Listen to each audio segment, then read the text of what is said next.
नमस्कार दोस्तों। मैं काफ़ी समय के बाद आपके सामने फिर एक नया वीडियो लेकर आ रहा हूँ। उसका टॉपिक पे शुरू करने से पहले एक प्रार्थना। गुरुवर ब्रह्मा गुरुवर विष्णु गुरुवर देवो महेश्वरा, गुरुवर साक्षात् परम ब्रह्म तस्मै श्री गुरुवे नमः। ब्रह्मा मुरारी त्रिप्रांतकारी भानु शशि भूमि सुतो, बुधश्च गुरुश्च शुक्र शनि राहु केतवे, सर्वे ग्रहा शांतिकरा भवन्तु। दोस्तों, इस वीडियो का टॉपिक जो है वह है जुपिटर और सैटर्न एक एस्ट्रोलॉजर की कुंडली में कितने महत्वपूर्ण हैं, उनके बारे में मैं आपको चार्ट के रेफरेंस से समझाने की कोशिश करूंगा। मैंने पहले भी एस्ट्रोलॉजर के कुछ एग्जाम्पल लेके एक वीडियो बनाया है, बट इस सीरीज में दो वीडियो बनाऊंगा। एक जुपिटर और सैटर्न का रोल एस्ट्रोलॉजर के चार्ट में, और एक राहु केतु। तो उन सबके एग्जाम्पल्स को मैं चार्ट के थ्रू बताने की कोशिश करूंगा। तो आइए सबसे पहले ये चार्ट देखते हैं। ये मैं यहाँ बताना चाहता हूँ कि सभी ये चार्ट बड़े फेमस और रिनाउंड एस्ट्रोलॉजर्स के हैं। सिर्फ मैं यहाँ पर उनका नाम और डेट ऑफ बर्थ नहीं ले रहा हूँ।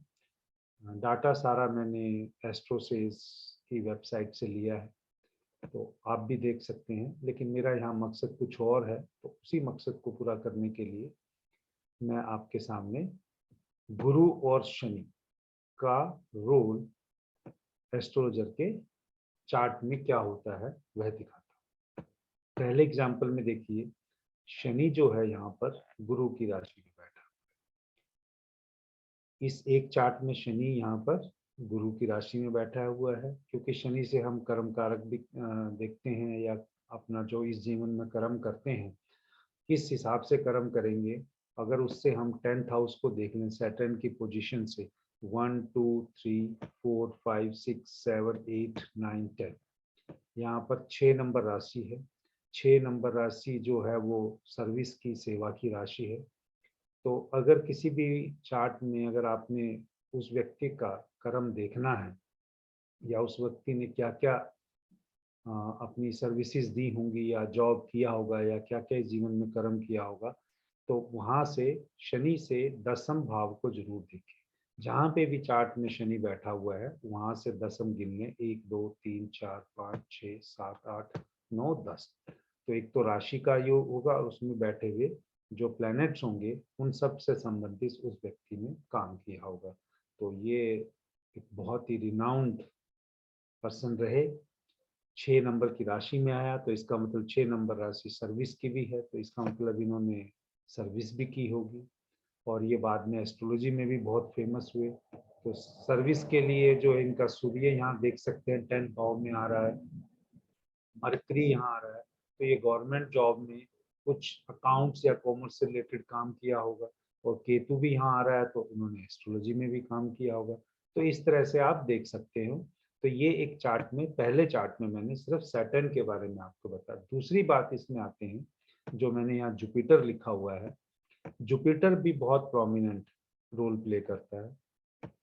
अगर जुपिटर एग्जॉल्टेड है, एग्जॉल्टेड होगा, वो बेसिकली चंद्रमा की राशि में, कर्क में होगा, या वो आप देखेंगे किसी इस दूसरे चार्ट में देख रहे हैं, जैसे वो मंगल की राशि में है, स्कॉर्पियो में है, तो वो भी स्कॉर्पियो जो है 8 number sign, itself sign जो है हिडन, या आप रिसर्च का आप कह सकते हो 8th हाउस को रिप्रेजेंट, 8th राशि जो है बेसिकली कालपुरुष की कुंडली के हिसाब से अष्टम भाव में ही आती है। तो चलो सेकंड चार्ट पे तो मैं बाद में आऊंगा।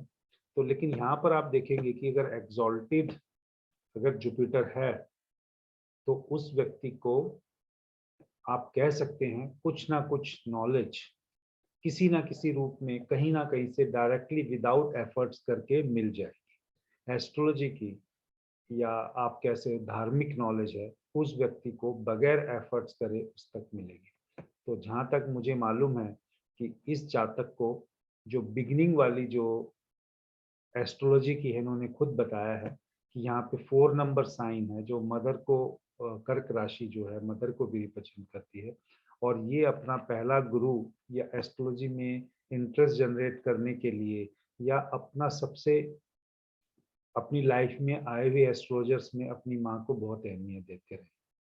तो इन्होंने कहा कि इनकी माँ बहुत बड़ी एस्ट्रोलॉजर थी इनके हिसाब से, चाहे वो प्रैक्टिस करते थे कि नहीं करते थे। तो इसमें आपने देखा कि सैटर्न और जुपिटर कैसे एक फेमस एस्ट्रोलॉजर की कुंडली में रोल प्ले करते हैं।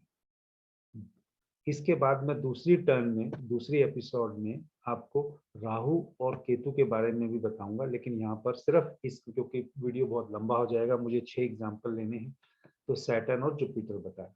तो ये पहला एग्जाम्पल। दूसरे में आते हैं यहाँ पर सैटर्न जो है वो 2 नंबर साइन में है, टॉरस में है, टॉरस में यानी वृषभ राशि में है।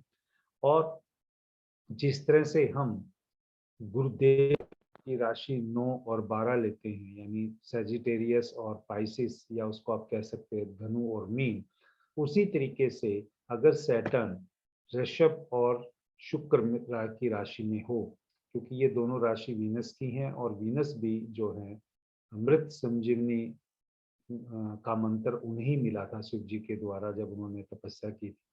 तो इसीलिए सैटर्न भी अगर वीनस के साइन में हो, पर्टिकुलरली टॉरस में, लेकिन अगर क्योंकि सैटर्न जो शनि जो है एग्जॉल्टेड या उच्च का होता है, वो तुला राशि में या लिब्रा साइन में होता है, तो वहां पर भी इसका इफेक्ट देखने को मिलता है, लेकिन ज्यादा आप इसको वेटेज देंगे तो वृषभ राशि में। अब यहाँ से जो हमने पहले चार्ट में एग्जांपल लगाया था, तो 10 गिनते हैं, 1 2 3 4 5 6 7 8 9 10, यानी जातक का स्वयं, स्वयं मतलब पूरा अपना शरीर, या कह लीजिए अपने से संबंधित। तो यहाँ वो उन्हीं का इफेक्ट रहा। यहाँ 11 नंबर राशि है, 11 नंबर राशि ओवरऑल लाभ की है, गेन्स की है। तो इसमें आप ये कह सकते हैं कि इसमें सोशल लाइफ भी आती है।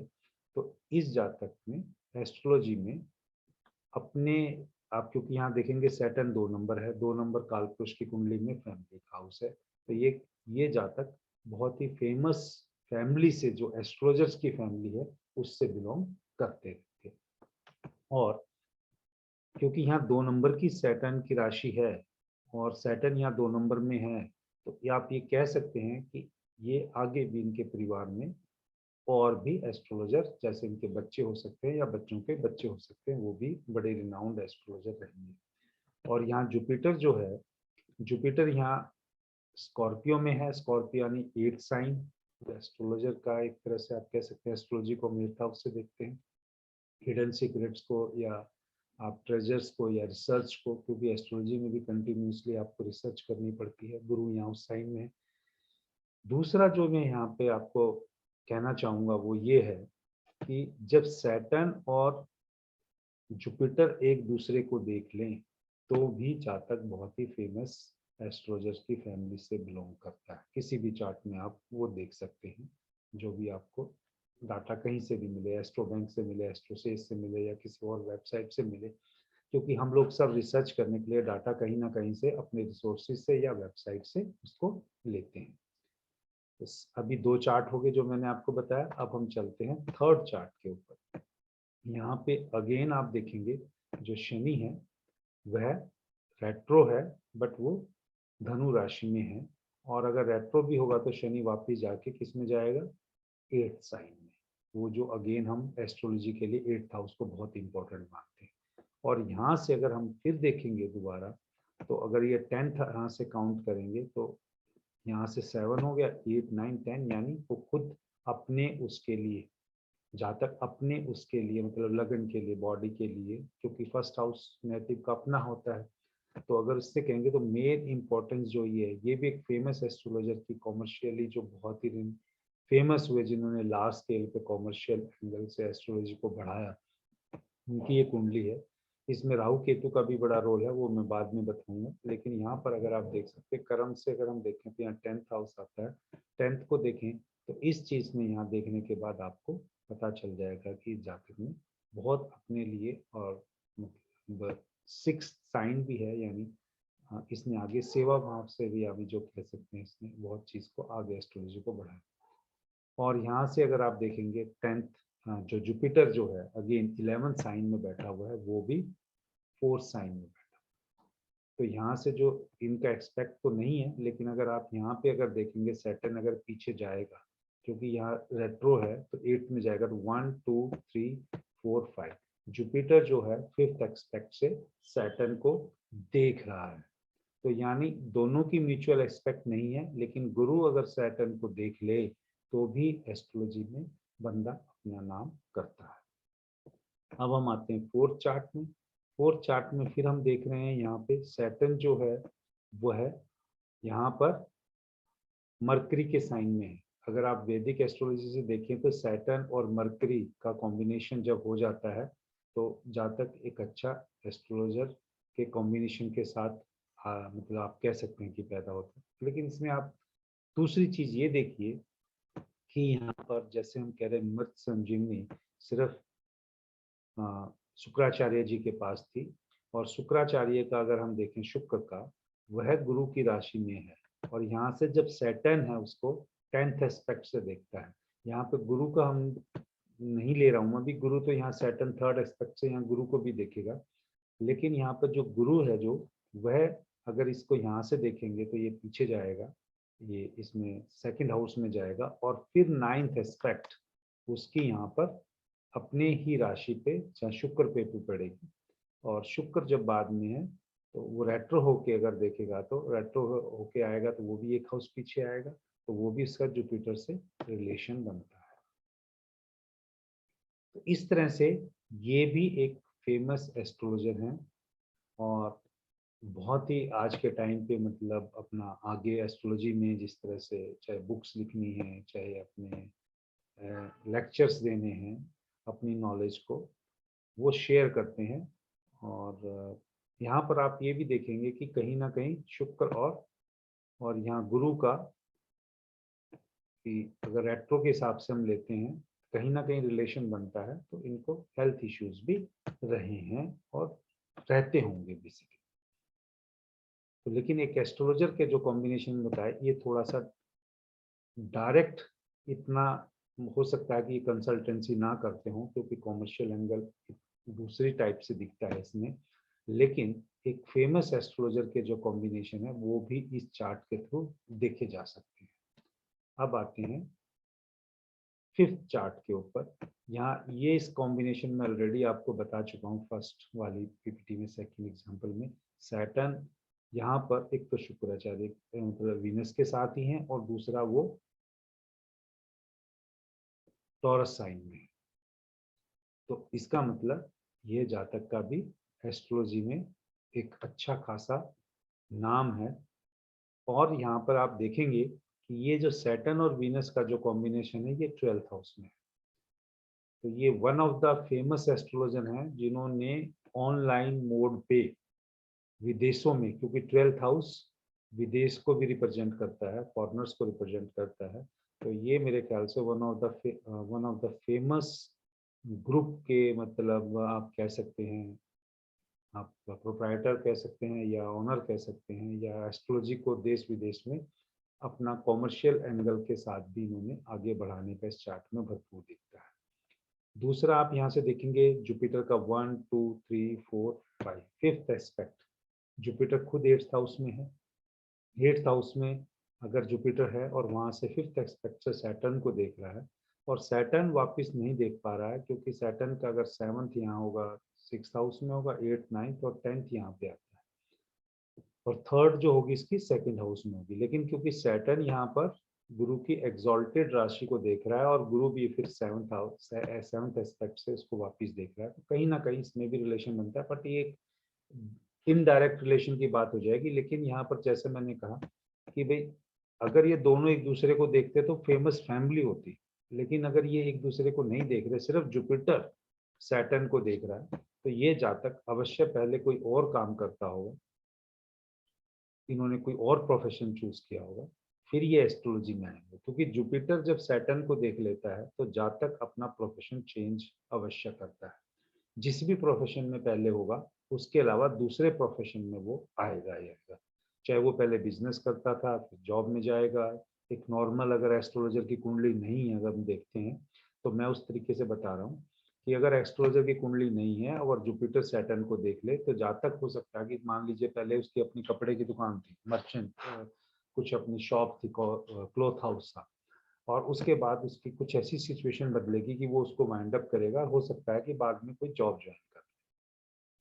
तो ये इस तरह से, ये लास्ट चार्ट मैं आपके सामने ले रहा हूँ। ये देखेंगे कि चार्ट तो मिलते जुलते हैं, लेकिन यहाँ पर जो पोजीशन है सैटर्न और इसके जुपिटर की, वो टोटली चेंज है। यहाँ पर जुपिटर जो वापिस है वो नहीं देख रहा है सैटर्न को, यहाँ सैटर्न जुपिटर को देख रहा है, एक बात। दूसरी बात, सैटर्न अपनी राशि में है, 8th हाउस में है, और जुपिटर अपनी राशि में है और वो 10th हाउस में है। तो यहाँ से भी अगर हम सैटर्न से पहले हम 10th वो गिनते हैं जो हमने बात की थी कि भी सैटर्न से 10th हाउस को जरूर देखना चाहिए। 7th यहाँ हो गया, 8th 9th 10th, यानी ये सैटर्न जो है यहाँ पर 10th में अपनी ही राशि, 10th एस्पेक्ट से अपनी ही राशि को देख रहा है। यहाँ पे आप देखेंगे पाड़ा भी 8 लिखा हुआ है, यानी इसका इफेक्ट जरूर यहाँ पे कुछ है। तो ये जातक अवश्य ही, मतलब हाँ, आप कह सकते हैं एस्ट्रोलॉजी में सॉल्यूशन देता होगा। और ये हाँ भी, दूसरी बात ये है कि ये जो कुछ लोग तो फॉरेन को 12th हाउस से देखते हैं, लेकिन अगर आप देखें तो फॉरेन के लिए 8th हाउस भी बहुत इंपॉर्टेंट करता है, रोल प्ले करता है। तो सैटर्न अगर यहाँ पर है तो ये जातक जरूर अवश्य फॉरेन में रह के ही एस्ट्रोलॉजी का काम कर रहा होगा, जो कि ये है भी। तो यहाँ से वो भी दिखता है। और दूसरी बात ये है कि भी ये भी अगर एस्ट्रोलॉजी में, तो इनका मेन काम नहीं होगा, क्योंकि यहाँ पे गुरु, मेन काम मतलब ये कोई जॉब भी करते होंगे, क्योंकि यहाँ पे गुरु जो है यहाँ पर अब एक्सॉल्ट, मतलब अपनी ही पाइसिस में मीन राशि में है जब, और यहाँ A7 का है, पाड़ा भी है इसमें 10th हाउस में। तो ये जातक एस्ट्रोलॉजी के पैरेलल में या तो जॉब करते होंगे या अवश्य अपना ही कोई मतलब फिलोसफी का काम कह सकते हैं, या आप कह सकते हो धार्मिक काम किया है, कोई भी प्रोफेशन एजुकेशन से रिलेटेड है या डॉक्यूमेंटेशन से रिलेटेड, वो जरूर इनका अपना काम है। तो इस तरह से मैंने आपके सामने दोस्तों 6 एग्जाम्पल लिए, बड़े फेमस एस्ट्रोलॉजर्स के हैं, जो या तो इस दुनिया में अब नहीं है, और अगर हैं तो वो बहुत ही, आप कह सकते हैं कि आज के मॉडर्न जमाने में भी वो अपना एक अच्छा खासा रुतबा और एक अच्छा खासा नाम बनाए हुए हैं, फेमस एस्ट्रोलॉजर है। तो आप देखेंगे कि मैंने इसमें जो समराइज किया है वो उसके हिसाब से आप कह सकते हैं, इसमें लिखा है कि ये सब फेमस एस्ट्रोलॉजर्स के चार्ट हैं। और अगर इसमें एक एग्जांपल में मैंने बताया भी था पीछे, और भी चार्ट हैं बहुत सारे, आप देखेंगे सैटर्न और जुपिटर एक दूसरे को देख ले, तो एक कंडीशन मैंने मेंशन की थी पीछे कि तो जातक वो फेमस एस्ट्रोलॉजर्स की फैमिली में से बिलोंग करता है। ये मेरा जो 6 चार्ट में से सेकंड वाला चार्ट था, उसके अंदर ये पूरा बैठता है। सैटर्न इन सेजिटेरियस और जुपिटर एस्पेक्ट्स, सैटर्न ये कम से कम 6 में से 4 में ये रूल लगा हुआ है। तो person will became famous teacher of astrology, जो इन 6 चार्ट्स में से है। 6 चार्ट में से समझ लीजिएगा, 4 ने तो कॉमर्शियली भी और मतलब कह सकते हैं लार्ज स्केल में आगे एजुकेशन इम्पार्ट की है एस्ट्रोलॉजी की। उनका फेमस या तो चैनल रहा होगा, या उन्होंने फेमसली देश विदेश में कोर्सेज कंडक्ट किए होंगे। और लास्ट वाला जो ये है जुपिटर इन कैप्रिकॉर्न, तो इसमें आपने देखा होगा 2 चार्ट में, मैं नीचे बता देता हूँ। जैसे ये जुपिटर यहाँ पे है, 10th में है, यानी कैप्रिकॉर्न में आ गया। Person will do lot of hard to reach a level in astrology, क्योंकि जुपिटर इन कैंसर, जैसे मैंने आपको पहले चार्ट में बताया था कि यहाँ पे था जुपिटर इन कैंसर, एक एग्जाम्पल ये था, और इससे पहले भी शायद एक एग्जाम्पल था, ये रहा, ये एक और ये 2। इन जातक को, ये जो मैं बता रहा हूँ जुपिटर इन कैंसर, इनको पहले से ही कुछ ना कुछ नॉलेज, या कह सकते हैं माँ से या मतलब अपनी फैमिली से इनको ये मिली, और इनको कोई दिक्कत नहीं हुई उसमें नाम कमाने में। लेकिन जब जुपिटर इन कैप्रिकॉर्न होता है, वह जातक इवन चाहे उसको थोड़ी बहुत इंटरेस्ट हो, लेकिन उसको एक अपना लेवल या अपना एक मुकाम बनाने के लिए एस्ट्रोलॉजी में उसको एक्स्ट्रा ऑर्डिनरी वे में हेल्प करनी पड़ी होगी। आप जो भी एस्ट्रोलॉजर की ये बायोग्राफी पढ़ें या कभी उनसे बात करें, जिसका जुपिटर इन इज कैप्रिकॉर्न होगा, यानी डेबिलेटेड जुपिटर होगा, उन्होंने बहुत ही एक्स्ट्रा ऑर्डिनरी वे में मेहनत की होगी एक लेवल तक पहुंचने के लिए। तो उम्मीद करता हूं दोस्तों, आपको ये मेरा छोटा सा वीडियो मैं काफ़ी टाइम के बाद बना रहा हूँ पसंद आया होगा। और आजकल तो सभी का एस्ट्रोलॉजी में इंटरेस्ट है, चाहे अपने लिए देखने के लिए, अपने परिवार के लिए, या एस्ट्रोलॉजर बनने के लिए। तो उम्मीद करता हूँ कि भी आपको ये मेरा वीडियो पसंद आया होगा। अगर आपको ये वीडियो पसंद आया तो प्लीज़ इसको लाइक कीजिए, चैनल को सब्सक्राइब कीजिए और अपने दोस्तों में, क्योंकि मेन अगर हम वीडियो बनाते हैं तो उसका एक मकसद ये है कि वो सभी तक जाए, क्योंकि हमारे भी कुछ कर्म ऐसे होंगे कि जो नॉलेज हमें आए, हम गेन कर रहे हैं, उसको हमने टाइमली और लोगों को तक पहुंचाना है। और दूसरे तक अगर आपकी इंफॉर्मेशन स्प्रेड होनी है या नॉलेज आपके द्वारा जो इम्पार्ट की गई है वो आगे जानी है, तो उसमें ही और बहुत लोगों का सहयोग है। क्योंकि चैनल तो यूट्यूब पे आपको मालूम है बहुत सारे होंगे और बहुत से लोग अच्छे चैनल्स तक पहुंचते भी नहीं होंगे। अब यही उम्मीद करता हूं कि मेरा चैनल अब जो वीडियो बना रहा है वो लोगों को पसंद आएंगे और उससे उनको कुछ ना कुछ नया जानने के लिए मिलेगा। और जब आपको कुछ नया कहीं से भी मिलता है सीखने के लिए, उसका रीपे आपको ज़रूर करना चाहिए, किसी भी फॉर्म में रीपे करना है। अगर हम यूट्यूब पे देख रहे हैं तो कम से कम उसके चैनल को सब्सक्राइब करके और वीडियो को लाइक्स करके और फॉरवर्ड करके हम रीपे कर सकते हैं। तो धन्यवाद के साथ मैं अपनी वाणी को विराम देता हूँ और नए वर्ष की शुभकामनाएं आप सबको।